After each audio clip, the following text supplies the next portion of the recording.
Hi friends, welcome to my channel. இன்றைக்கி பார்க்க போகிற டிஷ் என்னென்னா பால் போலி தான் பார்க்க போகிறோம். எப்படி பண்ணுறதுன்ட்டு பார்க்கலாமா? வாங்க வீடியோக்குள்ளே போகலாம். ஒரு கப்பில் பாதாம் தண்ணியில் ஊற வச்சுக்கோங்க. இன்னொரு கப்பில் முந்திரி கசகசா சுடுபாலில் ஊற வச்சுக்கோங்க, அப்போ சீக்கிரம் ஊறிடும். இன்னொரு கப்பில் சாஃப்ரான் ஊற வச்சுக்கோங்க. நம்ம ஊற வச்ச எல்லாத்தையும் பாதாம், முந்திரி, கசகசா, கொஞ்சம் தேங்காய் இதெல்லாம் போட்டு பாலில் பேஸ்ட் பண்ணிக்கலாம். அப்போ தான் பால் போலிக்கு டேஸ்ட் நல்லாயிருக்கும்.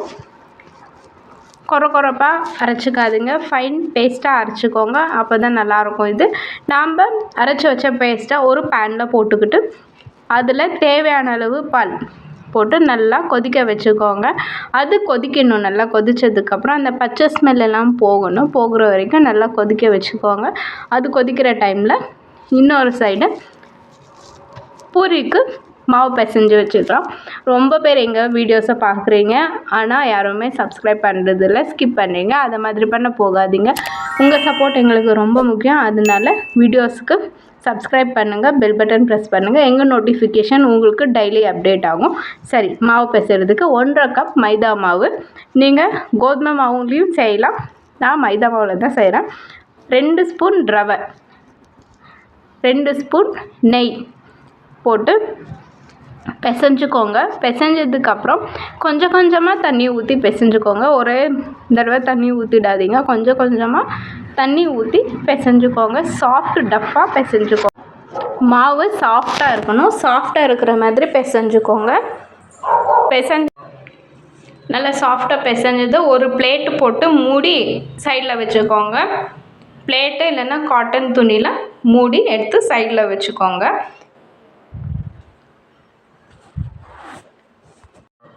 ரொம்ப பேர் பருப்பு போலி சாப்பிட்ருப்பீங்க, தேங்காய் போலி சாப்பிட்ருப்பீங்க, எள்ளுலேயும் செய்வாங்க, அதையும் சாப்பிட்ருப்பீங்க. ஆனால் இது பாலில் செஞ்சுருக்குறது. இதுவும் ஒரு தடவை செஞ்சு சாப்பிட்டு ட்ரை பண்ணி பாருங்கள். எப்படி இருக்குன்ட்டு எங்களுக்கு கமெண்ட்டில் சொல்லுங்கள். நல்லா சாஃப்டாக பிசைஞ்சு வச்சுக்கோங்க, அப்போ தான் நல்லாயிருக்கும்.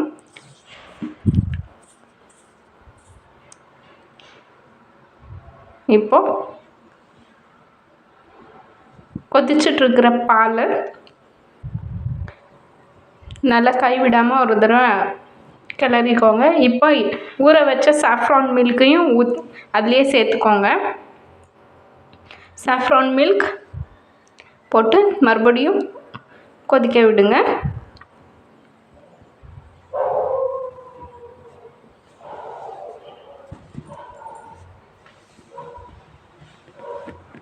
இப்போ தேவையான அளவு சுகர், உங்களுக்கு அதிகமாக வேணும்னா 1 கப் சுகர் போட்டுக்கோங்க, கம்மியாக வேணும்னா அரை கப் போதும்.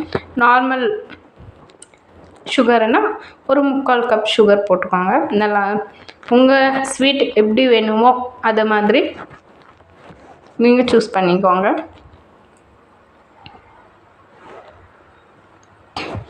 சுகர் போட்டு கைவிடாமல் அப்படியே கிளறிட்டு இருங்க. கிளறினதுக்கப்புறம் இந்த சைடு ட்ரை நட்ஸ் நல்லா சின்ன சின்ன பீஸாக கட் பண்ணி எடுத்து வச்சுக்கோங்க. அது லாஸ்ட்டில் இது கொதித்ததுக்கப்புறம் அந்த ட்ரை நட்ஸ் எல்லாம் போட்டு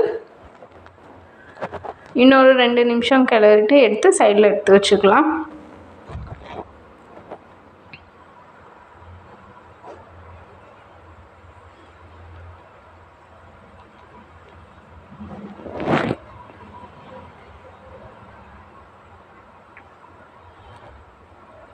ட்ரை நட்ஸ்னால் முந்திரி, பாதாம், பிஸ்தா, இது இன்னும் ஏதாவது அடிஷ்னல் நீங்கள் சேர்த்துக்கலாம். டேஸ்ட் உங்களை பொறுத்து அடிஷ்னலாக சேர்த்துக்கலாம்.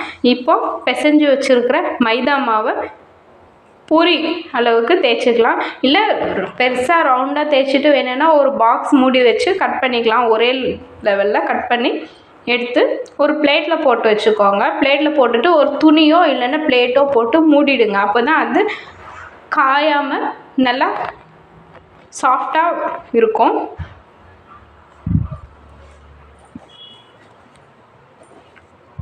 எங்கள் சேனல் உங்களுக்கு பிடிச்சிருந்தா லைக் பண்ணுங்கள், சப்ஸ்கிரைப் பண்ணுங்கள், ஷேர் பண்ணுங்கள், பெல் பட்டன் ப்ரெஸ் பண்ணுங்கள். உங்களுடைய ஆதரவு எங்களுக்கு ரொம்ப முக்கியம். அதனால தான். சரி வாங்க வீடியோ பார்க்கலாம்.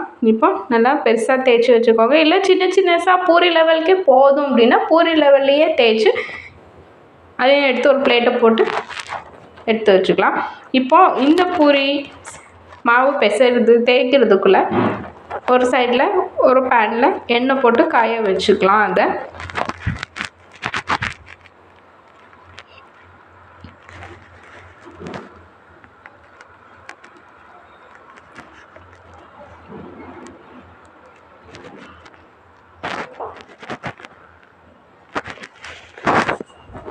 இது செஞ்சு குழந்தைங்களுக்கு கொடுங்க. ரொம்ப ஹெல்த்தி ஃபுட்டு சொல்லணும்னு வந்து எல்லாம் ட்ரை நட்ஸ் சேர்த்துருக்கிறதுனால, பால் சேர்த்துருக்கிறதுனால ரொம்ப ஹெல்த்தியான ஃபுட்டு. பசங்களுக்கு செஞ்சு கொடுங்க. கிட்ஸு ரொம்ப விரும்பி சாப்பிடுவாங்க. நார்மலாக கிட்ஸுக்கு பூரினா ரொம்ப பிடிக்கும். அதில் இது ஸ்வீட் பால் போலி இன்னும் நல்லாயிருக்கும். செஞ்சு கொடுங்க, நீங்களும் சாப்பிடுங்க. இந்த உகாதிக்கு புது ஸ்வீட் ரெசிபி செஞ்சு சாப்பிட்டு என்ஜாய் பண்ணுங்கள். சரி, இப்போது தேய்ச்சி வச்சுருக்கிறத ஒரு பாக்ஸ் மூடியில் வச்சு கட் பண்ணிக்கோங்க.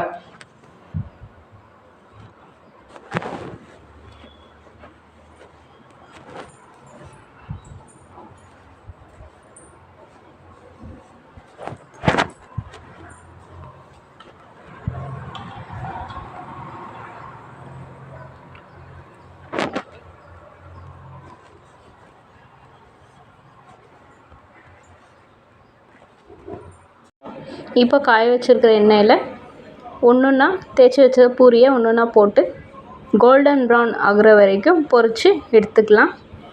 நான் ஃபஸ்ட்டே சொன்ன மாதிரி பூரி தேய்ச்சதுக்கப்புறம் அப்படியே விடாதீங்க. ஒரு பிளேட்டில் எடுத்துக்கிட்டு அது மேலே ஒரு காட்டன் துணியோ இல்லைன்னா பிளேட்டோ மூடி வைங்க. அப்போது பூரி நல்லா சாஃப்டாக வரும். அப்படியே வச்சிங்கன்னா ஒரு மாதிரி காஞ்ச மாதிரி ஆகும். அப்போ நல்லா இருக்காது. இப்போ நம்ம செஞ்சு வச்சுருக்கிற பால் வந்து அப்படியே சாப்பிட்லாம், நல்லாயிருக்கும். ஏன்னா ட்ரை நட்ஸ் எல்லாம் சேர்த்துருக்கிறதுனால பசங்களுக்கு கொடுத்தா ரொம்ப ஹெல்த்தியானது அது. அப்படியே சாப்பிட்றதுக்கும் நல்லாயிருக்கும்.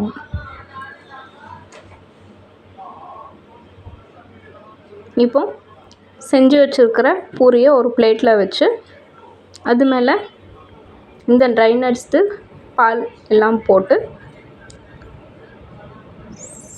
சர்வ் பண்ணுங்கள். ரொம்ப நல்லாயிருக்கும் இந்த டிஷ்ஷு. சாப்பிட்டு பாருங்கள், கமெண்ட் பண்ணுங்கள் எப்படி இருக்குன்ட்டு. இந்த டிஷ்ஷு கர்நாடகா ஸ்பெஷல் டிஷ். இது ரொம்ப நல்லாயிருக்கும். எங்கள் வீடியோ பிடிச்சிருந்தா லைக்ஸ் பண்ணுங்கள், ஷேர் பண்ணுங்கள், சப்ஸ்கிரைப் பண்ணுவேங்க. தேங்க்யூ.